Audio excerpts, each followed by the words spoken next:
యేసుక్రీస్తు పరిశుద్ధ నామములో మీ అందరికీ శుభాభివందనాలు తెలియజేస్తూ ఉన్నాను. ఈనాటి కరోనా వైరస్ ప్రపంచాన్ని అంతటినీ గడగడలాడిస్తూ ఉంది. ఇది దేవుని యొక్క ఉగ్రతేనా? ఈ కరోనా సాతాను యొక్క 666 ముద్రైనా?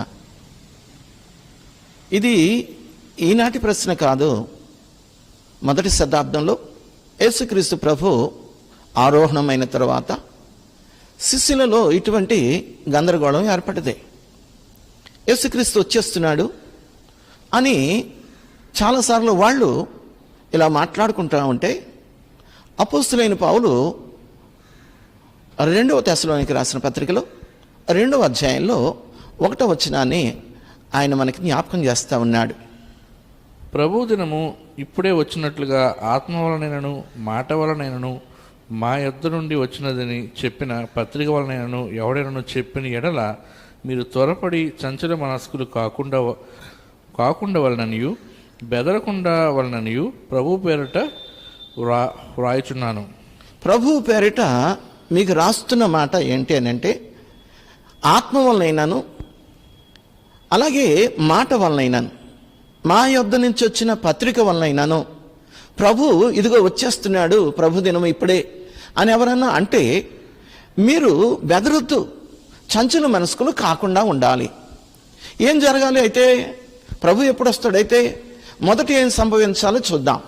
భ్రష్టత్వం సంభవించాలి, నాశనపాత్రుడకు పాప పురుషుడు బయలుపడాలి. భ్రష్టత్వం సంపాదించాలి, ఈ లోకానికి భ్రష్టత్వం కలగాలి, ఈ ప్రపంచమంతా భ్రష్టు పట్టిపోవాలి.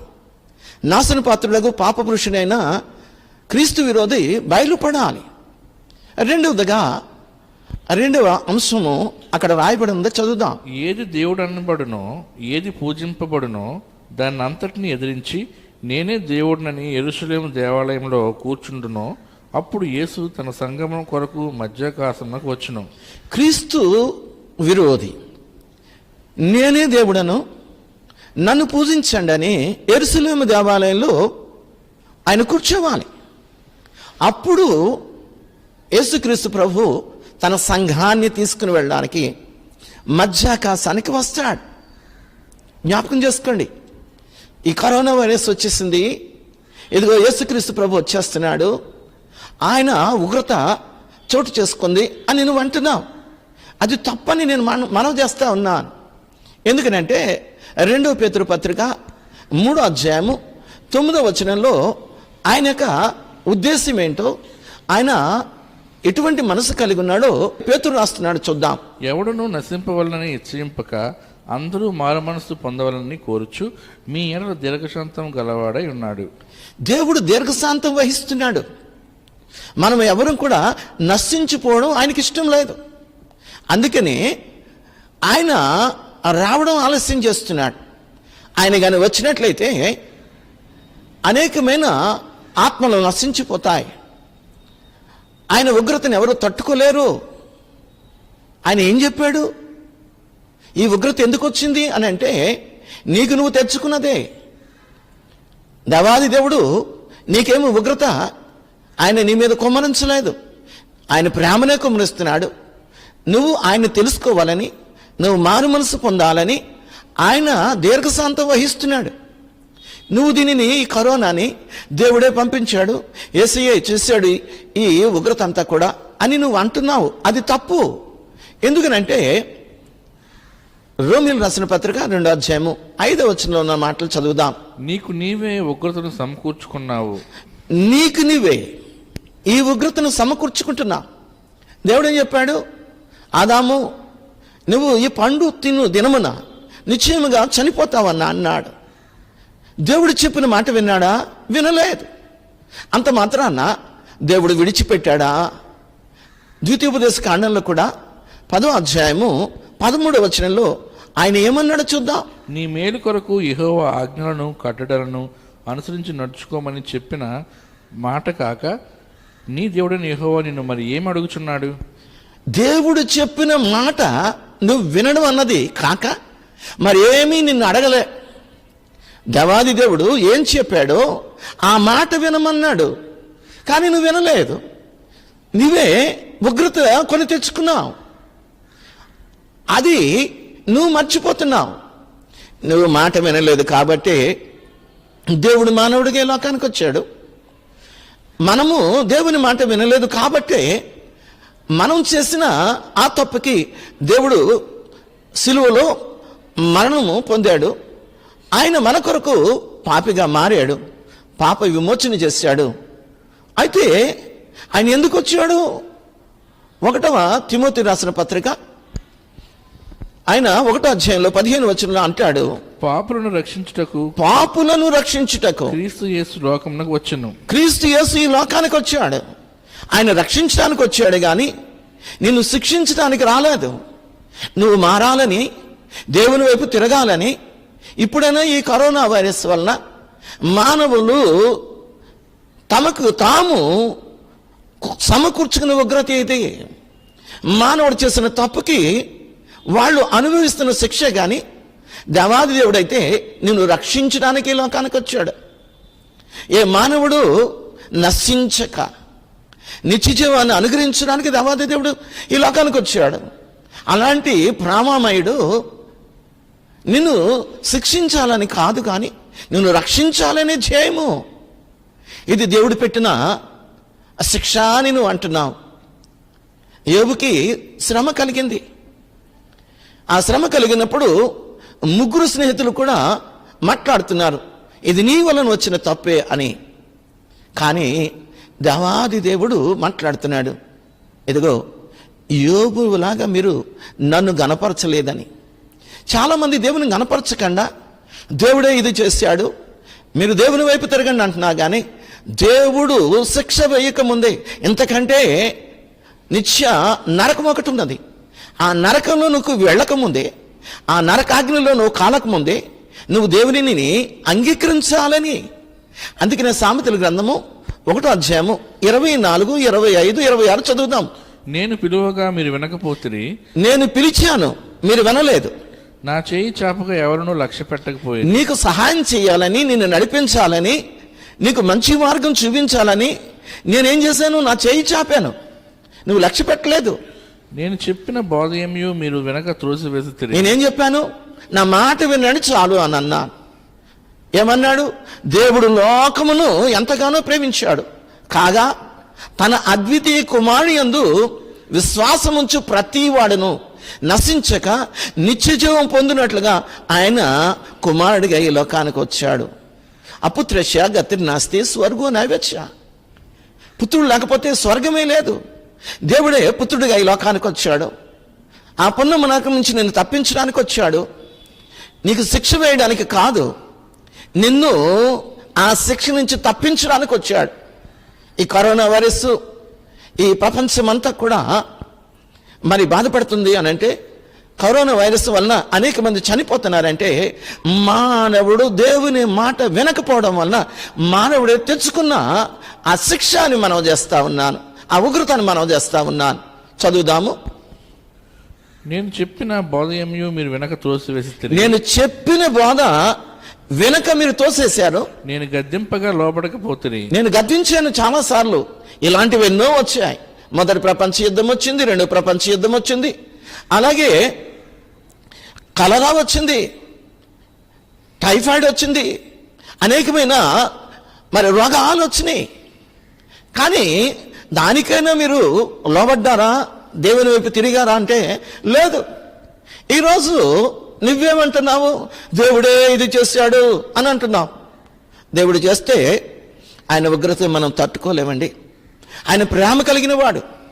మనం నశించిపోవడము ఆయనకి ఇష్టం లేదండి. అందుకోసమని దేవాది దేవుడు అంటున్నాడు, కాబట్టి మీకు అపాయములు కలిగినప్పుడు నేను నవ్వేదను. ఎందుకు? దేవుని మాట వినలేదు కాబట్టి. నా మాట వినండి అన్నాడు. ఇప్పుడేమో కరోనా వైరస్ వలన అందరూ కూడా ఎక్కడున్నామంటే ఇంటిలో ఉన్నాము. బయటికి వెళితే ఈ వైరస్ ఎక్కడ సోకుతుందో, నేను ఎక్కడ చనిపోతాను అనే భయంతో ప్రతి ఒక్కరూ కూడా ఇంటిలో ఉండాలని గవర్నమెంట్ నిర్ణయం తీసుకుంది. ప్రపంచం అంతా కూడా దీనిని బట్టి ఎంతో బాధపడుతూ ఉన్నది. దేవాది దేవుడు దీన్ని బట్టి ఏమంటున్నాడంటే, నేను నవ్వుతాను, ఎందుకంటే నా మాట వినలేదు నువ్వు. చదువుతాం తర్వాత. మీకు భయం వచ్చినప్పుడు మీకు భయం వస్తుంది, అప్పుడు నేనేం చేస్తాను తెలుసా? నేను అపహాస్యం చేస్తాను. అపహాస్యం చేస్తాడంట దేవాది దేవుడు. దేవుని మాట వినలేదు, దేవుని ఆజ్ఞకు మనం లోబడలేదు. దేవుడు ఏం చెప్పాడు? ఆయన మాట వినమడను తప్ప మరి ఇంకేమన్నా నేను అడిగాడా? అదొక్కటే నేను కోరుకున్నాడు, అది కూడా మనం చేయట్లేదు. ఇలాంటి యొక్క సంఘటనలు జరిగినప్పుడు ఇదిగో దేవుడు వచ్చేసాడు, దేవాది దేవుడే ఉగ్రత చూపించేస్తున్నాడు అని నువ్వు అంటున్నావు. నా దేవుడు ఎవ్వరూ నశించిపోవడం ఇష్టం లేకపోవడం వల్లే ఆయన ఇంకా రాలేదు. ఆయన కానీ వస్తే గొప్ప ఉగ్రత మనం చూస్తాం. అందుకోసమని ఆయన ఆలస్యం చేస్తున్నాడు. అందుకోసమని నేను చెప్పే మాట ఏంటి అని అంటే, ఈ కరోనా వైరస్ దేవుని ఉగ్రత కాదు, మానవుడు చేసుకున్న తప్పిదానికి మనం అనుభవిస్తున్న శిక్ష. సరే, ఈ కరోనా అనేది సాతాను యొక్క 666 ముద్ర అని అంటా ఉన్నారు. నేను ఒక షీట్ తీసుకొచ్చాను, ఆ షీట్ మీకు చూపిస్తున్నాను. ఆ షీట్లో మీకు కనిపించే CORONA అంటే కరోనా. దీనికి 6 నెంబర్ వేసాడు కిందన. నేను ఇక్కడ వేయలేదు కానీ 6 నెంబర్ వేసాడు. సరే, ఇప్పుడు Aకి 1, Bకి 1, Cకి 1 అన్నట్టుగా Cకి ఎదురుకుంటా 3, Oకి ఎదురుకుంటా 15, Rకి ఎదురుకుంటా 18, Oకి ఎదురుకుంటా 15, Nకి ఎదురుకుంటా 14, Aకి ఎదురుకుంటా 1 వేసాడు. బాగుంది. అవన్నీ కూడితే 66 వచ్చింది. ఇక్కడ కరోనా అనే 6 అక్షరాలకి 6 పడ్డది. 6, 66 కలిపితేనేట 666 అంటాడు. ఈ లెక్క ఏంటో నాకు అర్థం కాలేదు. మరి అంతకుముందు కంప్యూటరే ప్రపంచం, కంప్యూటర్ లేకపోతే ఏమీ లేదు. అందుకోసమని కంప్యూటరే 666 అని చెప్పి ఇదిగో కంప్యూటర్కి ఒక భాష్యం చెప్పారు, దానికి లెక్కలు వేసారు. ఎలాగ వేశారనంటే, మానవుడంట సంఖ్య 6, ఎందుకంటే 6వ రోజున దేవాది దేవుడు మానవుణ్ణి నిర్మించాడు. అయితే దేవుడు సంఖ్య 7, ఎందుకంటే సంపూర్ణమైనది. మానవుడు సంఖ్య 6 అయినప్పుడు ఈ ఆల్ఫాబెట్స్ తీసుకుని Aకి 6 అని, Bకి 12 అని, Cకి 18 అని అలాగా రెట్టింపు వేసుకుంటూ వెళ్తున్నాడు, ఇంటూ చేసుకుంటూ వెళ్తున్నాడు 2 తోటి. C 18, O 90, M 78, P 96, U 126, T 120, E 30, R 108. ఇవంతా కలపండి. ఇవంతా కలిపితే ఏమొస్తుందో తెలుసా? 666. మంచిదే. దేవుడు ప్రకటన గ్రంథంలో 13వ అధ్యాయంలో 18వ వచనంలో ఒక మాట అంటున్నాడు. ఆ సంఖ్య మనుషుని సంఖ్య అంటున్నాడు. కంప్యూటర్ మనిషి కాదు, కరోనా మనిషి కాదు, వైరస్ మనిషి కాదు. ఆ సంఖ్య 666 అనే సంఖ్య అది మనిషిని సంఖ్య. దానిలో జ్ఞానం ఉన్నది అని అంటున్నాడు. ఈ జ్ఞానాన్ని వెతుకుతున్నాం మనం, కానీ అర్థం కావట్లేదు. మనకు అర్థం కాదని దేవాది దేవుడు ఏమన్నాడంటే, అర్థమయ్యే రీతిలో 666 నీ నొసటి మీద కానీ నీ కుడి చేతి మీద కానీ నువ్వు వేయించుకోవాలి అని నిన్ను బలవంతం చేస్తాడట. ప్రకటన గ్రంథము 13వ అధ్యాయము 17వ వచనంలో ఆ మాటలు ఉన్నాయి. మనం చదువుదాం. ఆ ముద్ర అనగా ఆ మృగము పేరైనను దాని పేరిట సంఖ్యను గలవాడు తప్ప క్రయ విక్రయములు చేయుటకు మరి ఎవరికి అధికారం లేకుండానట్లును అది వారిని బలవంతం చేయుచున్నది. బుద్ధి గలవాడు ఆ మృగం యొక్క సంఖ్యను లెక్కింపనిమ్ము, అది యొక్క మనుషుని సంఖ్యే. ఆ సంఖ్య 666. ఒక మనిషిని సంఖ్య అంటున్నాడు. కంప్యూటర్ మనిషి కాదు, కరోనా వైరస్ మనిషి కాదు. ఇవన్నీ కూడా మనం లెక్కలు వేస్తున్నాం, కానీ దాంట్లో జ్ఞానం అన్నది. ఆ జ్ఞానం కావాలి, ఆ జ్ఞానాన్ని తెలుసుకోవాలి. నీకు దేవాదేవుడు చెప్పేశాడు 666 ముద్ర. గొప్పవాళ్లే కానీ, కొద్దివాళ్లే కానీ, ధనికులే కానీ దరిద్రులే కానీ ఎవరైనా సరే 666 ముద్ర వేసుకోవాలి. అలా వేసుకునే పక్షంలో నువ్వు క్రయ విక్రయాలు చేయడానికి నీకు అధికారం లేదు. అటువంటి పరిస్థితి రావాలి. ఎందుకు తొందరపడుతున్నారు? ఎందుకు కరోనా వైరస్ రాగానే అదిగో దేవాది దేవుడు వచ్చేసాడు, దేవాది దేవునికి ఉగ్రత వచ్చేసింది, ఇదిగో కరోనా అంటే 666 అని ఏదో లెక్కలు కడుతున్నావు నువ్వు. దేవుడు క్లియర్ కట్గా చెప్పాడు, అది ఒక మనిషిని సంఖ్య. అది ప్రతి వ్యక్తి, భూమి మీద ఉన్న ప్రతి మానవుడు తన నొసటి మీద కానీ కుడి చేతి మీద కానీ వేయించుకోవాలని బలవంతం చేస్తాడు. ఈ ప్రపంచమంతా క్రీస్తు విరోధి యొక్క అధికారానికి మనం అప్పగిస్తాం.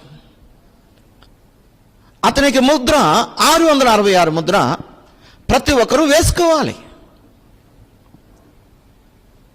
అటువంటి పరిస్థితి రాబోతుందని మరొకసారి మనం చేస్తున్నాను. సరే, ఈ కరోనా వైరస్ 666 ముద్ర కాదు, లేదనంటే కంప్యూటరు 666 ముద్ర కానే కాదు. మరొక మాట, నేను నిన్న మా స్నేహితుడు ప్రకటన గ్రంథం మీద ఒక దైవజనుడు మాట్లాడుతుంటే దాని యొక్క ఆ ఎపిసోడ్ నాకు పంపించాడు.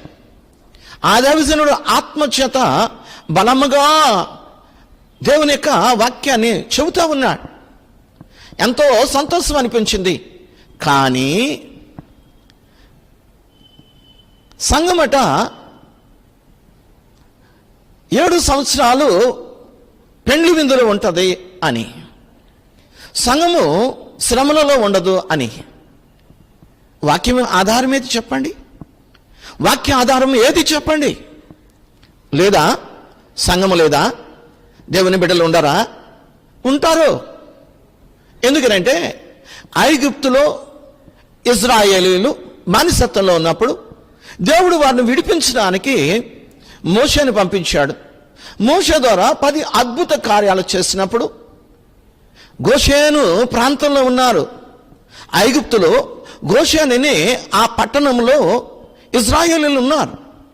దేవుడు 3 దినాలు చిమ్మ చీకటి, అసలు వెలుతురే లేదు, మనిషిని అసలు చూడ్డానికి కూడా అంత చిమ్మ చీకటి గుర్తుపట్టలేనంత 3 దినాలు ఐగుప్తులో దేవాది దేవుడు చీకటి కలగజేస్తే ఇశ్రాయేలు కట ఆ 3 దినాలు వెలుగే ఉన్నది. ఒక మాట చెప్పన, ప్రకటన గ్రంథము 7వ అధ్యాయము 3వ వచనంలో దేవాది దేవుడు 7 బూరల యొక్క ధ్వని వింటే, అంటే 7 బూరలు ఊదితే శ్రమ కలుగుతుంది 3.5 సంవత్సరాలు. అవి ఇంకా ఊదకముందే దేవుని యొక్క దేవదూత ఒక మాట చెప్తుంది, చదువుదాం. ఈ దూత, మేము మా దేవుని దాసులను వారి నొసల యందు ముద్రించే వరకు భూమికైనను సముద్రముకైనను చెట్లకైనను హాని చేయవద్దని బిగ్గరగా చెప్పారు. ఈ దూత ఏమంటుంది అని అంటే, భూమి మీదకి శ్రమ రాబోతుంది. ఈ శ్రమలో దేవుని యొక్క దాసులు ఉన్నారు. మా దేవుని దాసులు వాళ్ళ నొసళ్ళ యందు ముద్ర వేసే వరకు ఈ భూమికి కానీ ఈ చెట్లకు కానీ దేనికి కూడా మీరు హాని చేయొద్దు. మనం ఎక్కడున్నామంటే ఈ భూమి మీద ఉన్నాం. దేవుని యొక్క సంఘము ఈ భూమి మీద ఉంది. శ్రమ సంఘానికి కాదండి, శ్రమ పెట్టిన వాడికి శ్రమ పొందిన మనకు విశ్రాంతి. చదివితే నీకు అర్థమవుతుంది. 2వ తెస్సలోనికి రాసిన పత్రిక 1వ అధ్యాయము 6వ వచనాన్ని చదువుదాం. ప్రభువైన యేసు తన ప్రభావాలను కనపరచు దూతలతో కూడా పరలోకం నుండి అగ్నిజ్వాలలో ప్రత్యక్షమై దేవుని నిరుగని వారికిని మన ప్రభువైన యేసు సువార్తకు లోబడిన వారికిని ప్రతిదండన ప్రతిదండన చేస్తున్నప్పుడట శ్రమ పొందిన నీకు శ్రమ, నిన్ను శ్రమ పెట్టిన వాడికి శ్రమ పొందుచున్న మీకు మాతో కూడా విశ్రాంతి అంటున్నాడు. దేవుని న్యాయమే. మరొకసారి నేను చెప్తున్నాను, చాలా జాగ్రత్తగా గమనించండి. శ్రమ నీకు కాదు. 666 ముద్ర వేసుకోకపోతే సంఘానికి శ్రమ. శ్రమలో నువ్వు ఉన్నా, శ్రమ పెట్టిన వాడికి శ్రమ, శ్రమ పొందిన నీకు ఇప్పుడు దేవుని యొక్క విశ్రాంతి. అందుకోసమేనే దేవాది దేవుడు నీకు ఆయన ముద్ర వేస్తున్నాడు. మరొక విషయం చెప్పనా, 5వ దూత బోర ఊదినప్పుడట 5 నెలలు వాళ్ళని బాధించడానికట దేవాది దేవుడు ఇష్టపడ్డాడు. 5 నెలలు. ఆ 5 నెలల్లో తేలు కుడితే ఎటువంటి బాధ కలుగుతుందో దేవుడు అటువంటి మరి పరిస్థితి ఈ లోకంలో ఉన్న వాళ్ళకి 666 ముద్ర వేసుకున్న వాళ్ళకి అటువంటి పరిస్థితి వస్తే, మనకి దేవుని యొక్క ముద్ర ఉన్నది కాబట్టి ఆ పరిస్థితి మనకు రాదు, ఆ బాధ మనకు లేదు. ప్రకటన గ్రంథము 9వ అధ్యాయము 4వ వచనంలో ఆ మాట ఖచ్చితంగా రాయబడి ఉంది. మరియు నొసలయందు దేవుని ముద్ర లేని మనుషులకి తప్ప, మరియు నొసలయందు దేవుని ముద్ర లేని వారికి తప్ప, భూమిపైన ఉన్న గడ్డికైనను ఏ మొక్కలకైనను మరి ఏ వృక్షముకైనను హాని కలగ చేయకూడదని వాటికి ఆజ్ఞ ఇవ్వబడెను. దేవాది దేవుడు చెప్తున్న మాట చాలా జాగ్రత్తగా ఆలకించండి. దేవుని ముద్ర లేని వారికే తప్ప. అంటే దేవుని ముద్ర కలిగిన మనం ఉన్నాం ఇక్కడ. 6వ వచనంలో చదువుదాము. ఆ దినములలో మనుష్యులు మరణమును వెలుగుదురు గాని అది వారికి దొరకదు. ఆ దినాల్లోనంట మరణాన్ని వెతుకుతారట మనుషులు. మరణము దొరకదు. కానీ నువ్వు అక్కడే ఉన్నావు. ఐగుప్తుల మధ్యలో ఇజ్రాయిల్ ఉన్నారు. అక్కడ వడగండ్లు పడ్డాయి. అక్కడ ఇజ్రాయేలు యొక్క సంపద అంతా నాశనం కాకుండా ఉంది. వారి నీళ్లు రక్తము కాకుండా ఉన్నది. వారు చక్కగా ఉన్నారు. కానీ ఐగుప్తులకి మాత్రం శ్రమ కలుగుతూనే ఉంది. ఈరోజు శ్రమలోనూ ఉన్నావు. శ్రమ నీకు కాదు, శ్రమ పెట్టిన వాడికి శ్రమ, శ్రమ పొందిన నీకు విశ్రాంతి. అసలు నువ్వు దేని కొరకు దేవాది దేవుని ఏర్పాట్లో ఉన్నావు తెలుసా? నువ్వు రక్షణ పొందడానికే గాని, చదవండి 1వ తెస్సలోనికి రాసిన పత్రిక 5వ అధ్యాయము 9వ వచనము. మనం దేనికోసం ఉన్నామంటే మనం రక్షణ పొందడానికే గాని ఉగ్రత పాలు అవడానికి కాదు. ఎందుకనగా మన ప్రభువైన యేసుక్రీస్తు ద్వారా రక్షణ పొందుటకే దేవుడు మనల్ని నియమించను గాని ఉగ్రత పాలొకటకు నియమింపలేదు. దేవుడు ఉగ్రత మన కొరకు కాదండి. ఎవరి కొరకునంటే దేవుని మాట వినని వారి కొరకు. నీకు విశ్రాంతి కలుగజేస్తున్నాడు. ఎందుకు భయపడతా? అమ్మో శ్రమలో మేము ఉండకూడదు, సంఘం ఉండదు అని అంటే నువ్వేమనుకుంటున్నావంటే అది నిజం అనుకుంటున్నావు. కానీ సంఘము శ్రమలో ఉంటుంది. కానీ దేవుని ముద్ర కలిగిన మనకి శ్రమ ఉండదు. శ్రమ పెట్టిన వాడికి శ్రమ పొందిన మనకు విశ్రాంతి. ఎందుకంటే యేసయ్య రాబోతున్నాడు. ఈ శ్రమలు ముగిసిన తర్వాత మనల్ని మధ్యాకాశానికి తీసుకుని వెళ్ళబోతున్నాడు. నీకు శ్రమ అయితే నీకే, దేవునికి శ్రమలో ఉంటే నీకే. నువ్వు ఉగ్రత పాలు అవడానికి కాదు.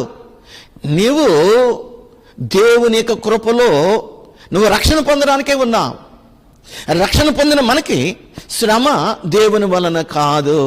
666 ముద్ర నువ్వు వేసుకోలేదని క్రీస్తు విరోధు నీకు పెట్టిన ఆశ్రమ. అందుకోసమని జాగ్రత్తగా వాక్యాన్ని పరిశీలన చేద్దాం. పరిశీలన లేకుండా మనం ఏదేదో మాట్లాడితే మంచిది కాదు. ఏదో మాట్లాడేస్తున్నాం అంటే ఈ 7 సంవత్సరాలు మధ్యాకాశంలోనే ఉంటావా? ఎప్పుడు ఎత్తపడుతున్నావని ఖచ్చితంగా నేను చెప్తాను. ప్రతిదీ చెప్తాను. దానిని మీరు నోట్ చేసుకోండి.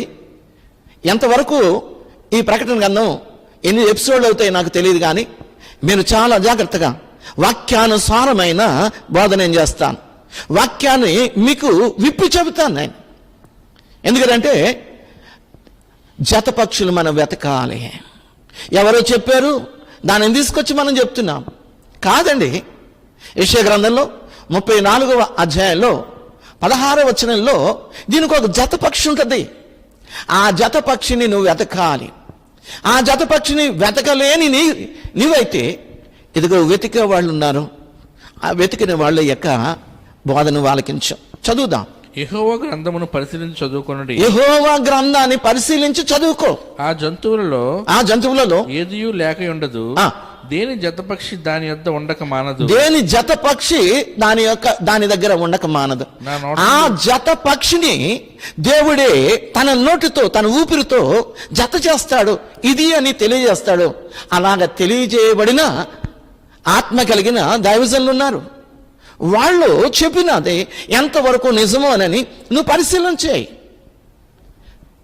అంతకుముందు నువ్వు ఎక్కించుకున్నావు, దాన్ని డిలీట్ చేయి. నూతనమైన దేవుని యొక్క మరి రహస్యాలు నీకు తెలియజేస్తున్నప్పుడు నువ్వేం చేయాలనంటే, నువ్వు దానిని పరిశీలన చేయి. అది అలాగున్నదో లేదో పరిశీలన చేయి. ఎప్పుడు ఎత్తబడతాడో, ఎప్పుడు సంఘం ఎత్తబడుతుందో, ఎప్పుడు మరి రెండవ రాకడ వస్తుందో, ఎప్పుడు ఏమి జరుగుతుందో దేవాది దేవుడు ప్రతిది కూడా దాచించాడు, రాయించుంచాడు. దానిని తెలియచేయడానికే కదా పద్మాసు ద్వీపంలో పరవాసిగా ఉన్న తన శిష్యుడైన యోహానికి ఆయన పిలిపించాడు పరలోకానికి. నువ్వు రావయ్యా, నువ్వు వచ్చి ఇక ముందు జరగవలసిన విషయాలు నీకు చూపిస్తాను రా అంటేనే కదా ఆయన ఆత్మవశుడై పరలోక దర్శనాన్ని చూడడానికి వెళ్ళాడు. దేవుడు దాచాడా? జరగబోయేదాన్ని దాచలేదండి. సొదొమ గొమొర్ర నాశనం చేయడానికి దేవాది దేవుడు ఇష్టపడినప్పుడు ఆ సొదొమ గొమొర్ర విషయంలో దేవుడు దాచకుండా అబ్రహాముకి తెలియజేశాడు. నేను సొదొమ గొమొర్ర నాశనం చేస్తున్నాను, సొదొమ గొమొర్ర పట్టణాన్ని నేను నాశనం చేస్తున్నానని అబ్రహాముకి దాచకుండా చెప్పాడు. ఈరోజు తన రాకడ కోసం విషయాలు ఏం జరగబోతుందో, సంఘానికి ముందుకి ఏం జరగబోతుందో అన్న విషయాలు ప్రతీది కూడా ప్రకటన గ్రంథంలో రాయించాడు. దానికి జత పక్షిని వెతుక్కోవాలి పాత నిబంధనకి వెళ్ళి. అందుకోసమని ఏదో కరోనా వైరస్ వచ్చిందని, లేకపోతే స్వైన్ ఫ్లూ వచ్చిందని, లేకపోతే మరొకటి వచ్చిందని, ఇదిగో దేవుడు వచ్చేస్తున్నాడు, యేసయ్య వచ్చేస్తున్నాడు, శ్రమ వచ్చేస్తుంది అని నువ్వు అంటున్నావు. కానీ బెదరొద్దు. ఆత్మ వల్లనైనాను, లేకపోతే మాట వల్లనైనాను, మా వద్ద నుంచి వచ్చిన పత్రిక వలన అని నువ్వు ఎవరైనా చెప్తే దాన్ని నమ్మదు. ఎందుకంటే మొదట భ్రష్టత్వం సంభవించి నాశన పాత్రుడగు పాప పురుషుడు బయలుపడాలి. ఏది దేవుడు అనబడునో, ఏది పూజింపబడునో దానికి అంతటినీ ఎదిరించి నేనే దేవుడను, నన్నే పూజించండి అని యెరూషలేము దేవాలయంలో బలిని నైవేద్యాన్ని ఆపుచేసి ఆయన ఎప్పుడైతే కూర్చుంటాడో కడబోరం రోగుతుంది. కడబోరం రోగినప్పుడు ఈ కూర్చోవడము, కడబోరం రోగడము, దేవుని యొక్క బోరైన కడబోరం రోగింది. అప్పుడు దేవాది దేవుడు మధ్యాకాశానికి వచ్చాడు. అప్పుడు ఎత్తపడతామండి. ఇది వాక్యానుసారమైనది. మీకు వరుసగా వాక్యాన్ని మీకు చెప్పి నేను మిమ్మల్ని బలపరుస్తాను. అందుని బట్టి మీరు ఏం చేస్తారంటే, ఇది మిస్ అవ్వకుండా చూడండి. కరోనా వైరస్ మనిషి యొక్క సంఖ్య కాదు, లేదు కంప్యూటరు మనిషి కాదు. అది దేవాది దేవుడు నువ్వెక్కడ అర్థం కాకుండా ఉంటావోనని 666 అనే సంఖ్య ముందే చెప్పాడు. ఎందుకు తొందరపడతా? లది అని ఇది అని ఏదేదో నీ ఇష్టానుసారంగా దానిని నువ్వు డిరైవ్ చేసేసేసి కంప్యూటర్ 666, లేదు కరోనా అనే 6 అక్షరాలకి 6 నెంబర్ వేసి, దానికేమో నెంబర్ వేసి ఈ 6 ఇక్కడ 66, 666 ఎలాగే అయిందండి? 6ను 66ను అప్పుడు 600 ప్లస్ 66 అంటే 666 అంటే బాగుంటుంది. ఇంత చేసినా సరే ఒక మాట చెప్తాను, అది మనిషి యొక్క సంఖ్య కాదు. అందుకోసమని ముందుకి చెప్పబోయేదంతా కూడా వాక్యానుసారంగా చెప్తాను. ఎప్పుడు ఎత్తబడతాము ఖచ్చితంగా చెప్తాను. స్త్రీ అరణ్యానికి వెళ్ళిపోతుంది, ఆ స్త్రీ ఎవరో ఖచ్చితంగా వాక్యంతో చెప్తాను. ఏ వాక్యమైనా సరే ఇక్కడ చెప్పే ప్రకటన గ్రంథము వాక్యానుసారంగా నేను చెప్తాను. దానిని మీరు గమనించండి, నేర్చుకోండి, మీరు ఆశీర్వాదాలు పొందుకోండి. ఎందుకంటే ప్రకటన గ్రంథంలో 1వ అధ్యాయంలో 1వ వచనంలో సమయం సమీపించినది గనుక ఈ ప్రవచన వాక్యము చదువువాడును వాటిని విని ఒకవేళ చదువు రాలేదనుకో, ఎవరైనా చదివితే వింటావు కదా, వాటిని విని ఇందులో రాయబడిన సంగతులను గైకొని వాడును ధన్యుడు అని అంటున్నాడు. ప్రకటన గ్రంథం చదవడానికి నువ్వు భయపడిపోతున్నావు. లేదు, ప్రకటన గ్రంథం ఎవరైనా చెబితే అది కరెక్ట్గా ఉన్నది లేదా అని నువ్వు గమనించాలి. దీని కొరకు నేను బుక్ రాశాను, యుగ సమాప్తము అని. త్వరలో దానిని రిలీజ్ చేస్తున్నాను. ప్రతిదీ కూడా వాక్యానుసారంగా మీకు చెప్తున్నాను. వాక్యము లేకుండా, వాక్యాధారము లేకుండా ప్రకటన గ్రంథం నేను చెప్పను. మీరు ఎవరైనా సరే నన్ను అడగచ్చు. దేవుని ఏది జరుగుతుందో దాని వెనకతల దేవుని యొక్క మరి రిఫరెన్స్, బైబిల్లో రిఫరెన్స్ ఏంటో అవన్నీ కూడా మీకు చూపించి నేను చెప్తాను. ఎదురు చూడండి, 3వ పార్ట్ కోసం ఎదురు చూడండి. దేవుడి మాటలు దీవించునుగాక. ఆమేన్.